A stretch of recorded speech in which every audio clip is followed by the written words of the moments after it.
Hello and welcome back. I'm Quinn. And I'm Riley.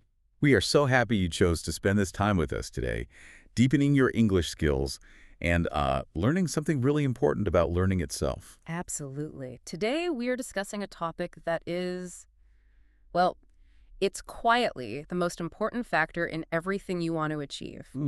Especially if you're learning a new language like English. We are talking about consistency. The powerful habit that builds all the other habits. That's the one. And, I think so many of us know this feeling. You get excited about a new goal. Oh, definitely. Like on Monday, you decide, this is the week I start my new fitness plan. Exactly. You feel so ready. But then Tuesday comes, you're tired from work. Wednesday, something unexpected pops up. And by Thursday, that new plan is just gone. The energy, that initial excitement, it just vanishes. It happens to everyone. That first burst of excitement is like a sparkler. Yeah. It's bright and exciting for a second, but then it's gone. And that is the exact problem we are here to solve today.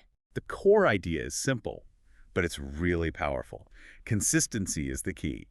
And, it's not always glamorous. Right. And what do we mean by glamorous? We mean like exciting, beautiful, or fancy. Consistency is usually the opposite of that. It's just plain, quiet work. But that quiet work is what actually moves you forward. And it kind of sneaks up on you. Oh, I like that. What do you mean by sneaks up on you? Well, when something sneaks up on you, it happens slowly, very quietly. You don't even notice it until one day, boom, you realize a huge change has happened. So our mission today is pretty clear. Yep.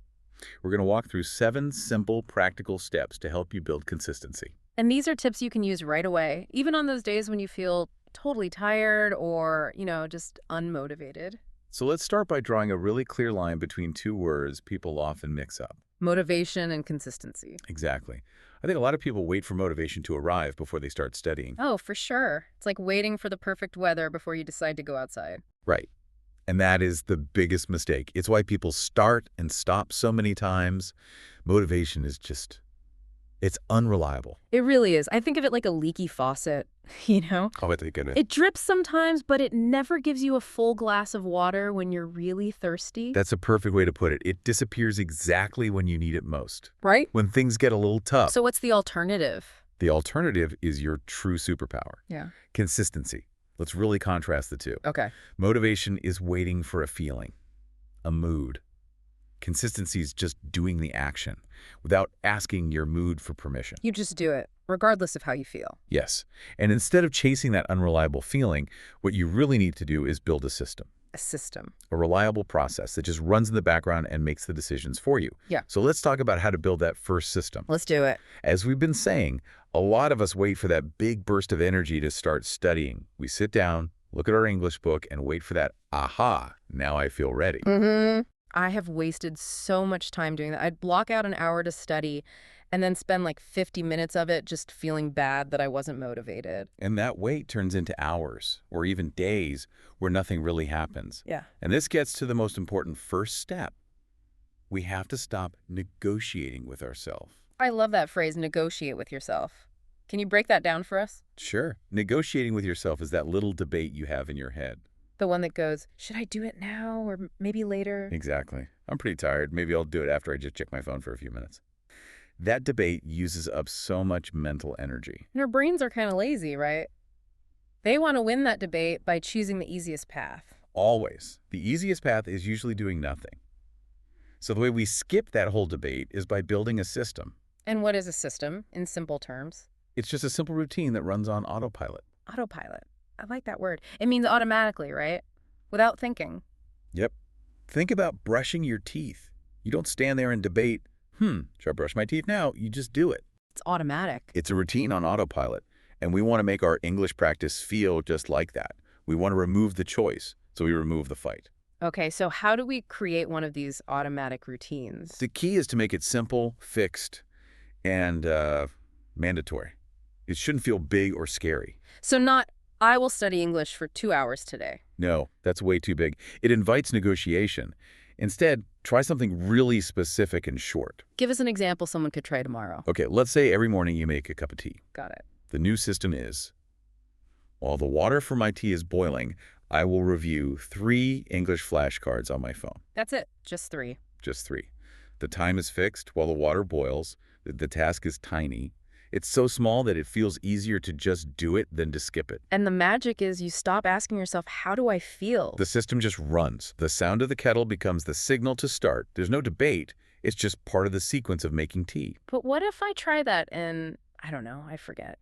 Or I'm too rushed one morning? Then the system might need a small adjustment. Failure is just feedback. Maybe 3 flashcards is too many. Try one. So the goal isn't perfection. Not at all. The goal is to make the action the easiest possible choice. You want to save your willpower for bigger things later in the day. That makes so much sense. Okay, so here's our first actionable micro tip. Let's hear it.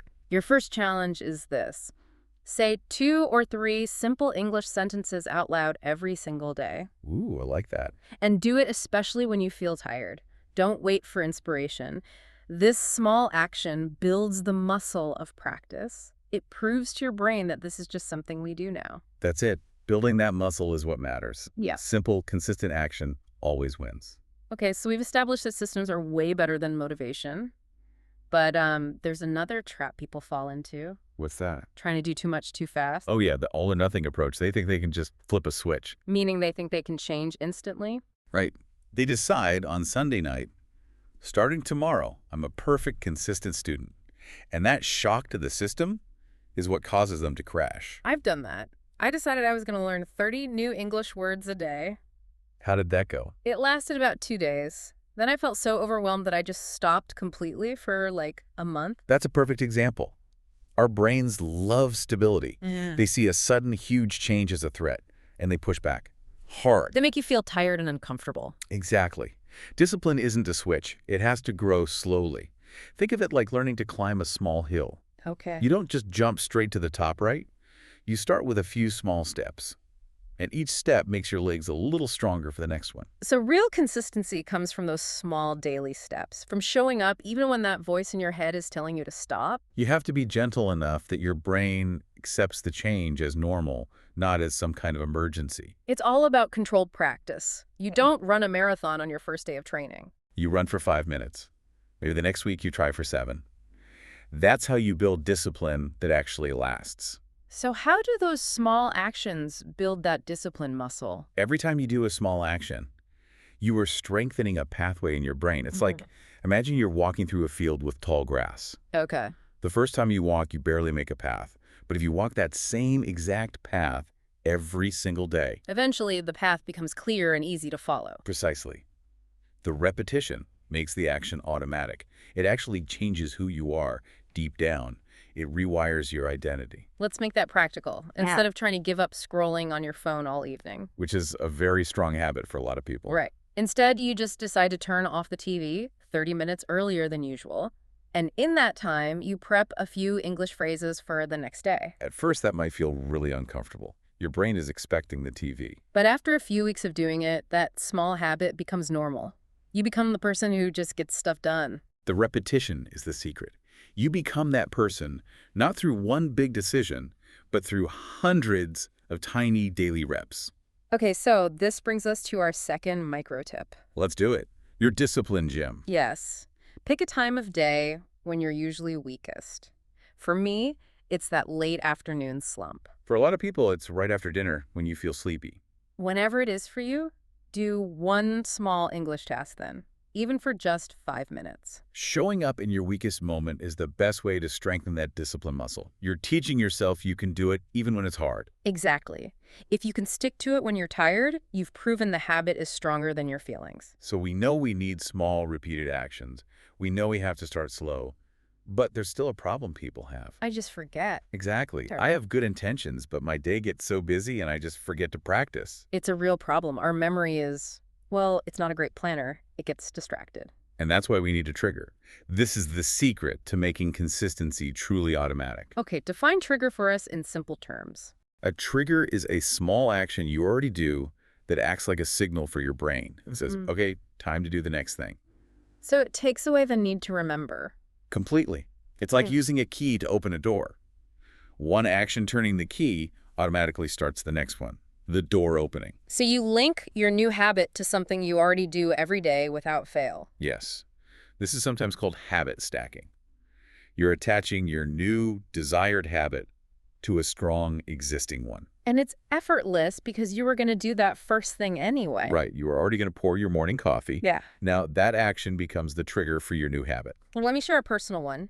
I used to struggle to practice my English listening after work because I was just so tired. A very common problem. My old habit was to walk in, drop my bag, and just collapse on the sofa. And how did you change that? I changed the link. Now, the rule is, every time I put my keys in the dish by the door, I immediately listen to 1 minute of an English podcast. Perfect. The key action is unavoidable. And it only takes a minute. It gets a tiny bit of English in right at the start of my evening. Here's another one for you. Mm-hmm. After I switch off my alarm in the morning, I read one paragraph of an English story on my phone. Before you even get out of bed. Before anything else. The alarm is the trigger. The link is strong. The essential point here is that once that trigger is locked in, consistency stops relying on your willpower. It just happens. It's part of your normal routine. Okay, here's micro tip number 3. Challenge yourself to choose one daily action that you never, ever miss. Like pouring your morning coffee or switching off your computer at the end of the day. And attach just 5 minutes of simple English practice to it. The practice has to be small, and the link has to be strong. The stronger the link, the less you have to think. And the less you have to think, the more consistent you become. So we've covered how to start. We have systems and triggers. But now we need to talk about the feeling that makes most people quit. The feeling that it's boring. Yes, this is a huge one. We see all these exciting transformation stories online, and we think progress is supposed to feel dramatic. But real progress, especially with something like a language, is almost always repetitive. And yeah, sometimes it's dull. I remember getting so frustrated when I was learning. I wanted every day to be a new, exciting lesson. But the biggest progress comes from the boring stuff. Totally. Repeating the same phrases over and over, listening to the same audio clip 3 times. That repetition is what builds the deep, strong connections in your brain. If learning always felt new and exciting, it'd mean you're not actually mastering anything. So, in a way, if my daily practice is starting to feel a little bit plain, that's actually a good sign. It is the best sign. Yeah. It means the habit is becoming a normal part of your life, not some special stressful event. The real gold is hidden in the boring part. But it's hard to stay motivated by boring work because you don't see the results right away. For sure. That's why we need a new way to think about it. Progress is like saving money in a jar. Every day, you put one small coin in. That one coin doesn't look like much. It's not exciting. Right. But if you keep adding a coin every single day, eventually the jar is full. If you stop adding coins, you notice. I like that. Consistency doesn't always feel like a breakthrough, but it's what builds the deep roots of fluency. Exactly. Yeah. And you shouldn't track your results at first, like your test scores. What should you track? Your effort, your consistency. Just ask, did I show up today? Yes or no. If the answer is yes, you won. It doesn't matter if it was for 2 minutes or 20. So you're tracking the action, not the outcome. Precisely. That tracking makes the invisible progress visible. So here's our 4th micro tip, which is all about tracking. Start tracking your boring wins. Get a simple calendar or a notebook. And every day you do your small task, give yourself a big check mark, write down what you did, spoke for 3 minutes, listened while cooking. These small wins build confidence. They prove that the boring work is actually working. That check mark is the gold. Okay, we have our systems, we're using triggers, we're even embracing the boring parts. But we still have to defeat our toughest opponent. The little voice in our head. The one that gets really loud at the end of a long day. The one that says, just skip it, you deserve a break. And that's where we need micro rules. Micro rules. I like the sound of that. They are small contracts you make with yourself. And you make them before that lazy feeling shows up. So they're like a secret weapon against your future lazy self. Exactly. You make the rule when you feel strong and motivated. So when you feel weak later, the decision is already made for you. You're taking the daily decision-making out of it. Right. It's like locking your credit card in a drawer on Monday so you can't overspend on Thursday. You don't argue with the locked drawer. You just follow the rule. So how do these micro rules work best? They work best when they connect something you have to do with something you really, really want to do. So you use a reward to pull yourself through the effort. Yes. For example, a great micro rule could be, I can only watch my favorite TV show after I write down 3 new English expressions. That's a good one. You really want the reward of the show, so the writing becomes the necessary key to unlock it. Or maybe, no dessert unless I review my English notes for 5 minutes.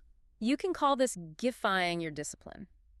Gififying. What do you mean? It's like you're making a task feel more like a fun game or a rewarding challenge. These rules make it feel less like a chore. The rules have to be simple, personal, and absolutely non-negotiable. If you break the rule once, you've taught your brain that the rule doesn't really matter. Okay, time for micro tip number 5.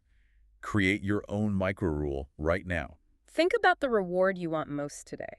Watching a show, listening to music, having a snack. And put 5 minutes of English practice right before it. A simple example. No music unless I use English subtitles for the lyrics. The less you have to think, the more you just do. Use that desire for pleasure to power your progress. So we've built these great systems, we have rules, we should be unstoppable. But life happens. Some days are just heavy. You're sick, you're stressed, you're exhausted. And this is where so many people's consistency breaks. They think it means giving 100% every day. Which is impossible. And it leads to so much guilt. If my rule is write 5 sentences, but I have a high fever, I can't do it, then I feel like a failure. And that guilt makes you quit. But bad days aren't the enemy. What? Doing absolutely nothing on those days, that's the real problem. That's what breaks the streak. So we need a plan for the hard days. A backup for the backup plan. Exactly. Consistency just means showing up somehow. On a hard day, you don't need a giant umbrella. You just need your bare minimum. Okay, let's define bare minimum. It means doing the smallest, tiniest, most insignificant thing you can possibly do. And that's enough. It still counts as a win. The goal on a hard day isn't to learn, it's just to keep the streak alive. Yes. The mental victory of not quitting is so much more valuable than any specific lesson you might have learned. My bare minimum rule now is incredibly small. On a really tough day, I just have to write one single English word on a sticky note before I go to sleep. That is a perfect bare minimum. It's so small, there's no excuse. My rule is just to listen to the pronunciation of one English word on my phone. It takes 5 seconds. This is such an important mindset shift. The action tells your brain, I'm not quitting, I'm just adjusting. Quitting's breaking the habit. Yeah. Adjusting is just respecting your energy level while keeping the habit alive. Yeah. You avoid that all or nothing trap. And it's so much easier to get back to your normal routine the next day. For sure. So here's micro tip number 6. Decide your bare minimum now, while you're feeling good. It should be something so small you could do it half asleep. This tiny action keeps the fire of consistency alive. It's the lifesaver that prevents one bad day from turning into 100 bad days. Okay, so we've covered 6 practical steps. Systems, slow discipline, triggers, tracking, rules, and the bare minimum. What's the final secret? This is the deepest one. Consistency becomes easy when it stops being something you do and starts being someone you are. It becomes your identity. Exactly. The conversation in your head changes. It's no longer, what do I have to force myself to do today? This is who I am. Right. It's knowing I'm the type of person who practices English every day. Yeah. That requires so much less energy than forcing an action. Because it just feels normal. It's like someone who identifies as an artist. An artist doesn't wake up and debate if they should draw. They're an artist. Drawing is just what they do. It's a confirmation of who they are, not a challenge to what they should do. Let's use another example. Someone says, I'm trying to draw more. That sounds like effort, like a struggle. Yeah. But if they say, I am an artist, suddenly every action supports that identity. So we have to apply this to English. Stop saying, I'm learning English. And start saying, I am an English speaker, still improving. yes. That shift changes everything. If you're an English speaker, then reading a short English article isn't a huge effort. It's just what you do. And when that lazy voice pops up, you have an answer. What's the answer? An English speaker shows up every day. I adjust, but I don't quit. This is who I am. That is the highest level of consistency, when not doing the habit feels stranger than doing it. So, our final actionable thought for today. Let's hear it. Start telling yourself the story you want to live. Say it out loud in English. I am the kind of person who practices English every day, even if it's only for 5 minutes. When laziness comes, you return to your identity, not your temporary feelings. Consistency is built by becoming the person, not by constantly forcing the action. That's such a powerful idea. So to wrap things up, we've covered a full path to becoming consistent. It starts with building reliable systems. Then, growing your discipline slowly, like climbing a hill, and using triggers to link new habits to old ones. You have to embrace the boring work, because that's where the deep roots grow, and use micro rules to outsmart your future lazy self. Always have a bare minimum ready for the hard days so you adjust instead of quitting. And finally, the most important step is to shift your identity, to become that consistent English speaker. And you, listening right now, just by finishing this discussion, you've already kept a promise to yourself. You have shown up for yourself. And that phrase, show up for yourself, just means keeping a promise you made to yourself. You're already doing it. That is the definition of a consistent person. You didn't wait for the perfect time. You just press play. That choice is the foundation of everything we've talked about. Okay, before we go, let's do a quick word tour. A recap of some key vocabulary from today. Try to say them out loud with us. First up, we said consistency isn't always glamorous. Say it. Glamorous, meaning exciting or fancy. We talked about how change sneaks up on you. Say it. Sneaks up on you, it happens slowly, and then you see a big result. Your habits should run on autopilot. Say it. Autopilot. That's automatically, without thinking. And remember not to negotiate with yourself. Say it. Negotiate with yourself. Stop having that debate in your head. You can't just flip a switch. Say it. Flip a switch. Change has to be slow. You need a trigger to start your habit. Say it. Trigger. That's the reminder action. And remember to try givifying your discipline. Say it. Givifying. Turn your tasks into a fun game. Always know your bare minimum. Say it. Bare minimum. The smallest possible action you can do on a bad day. And we are so proud that you chose to show up for yourself today. Say it. Show up for yourself. Keep that promise every day.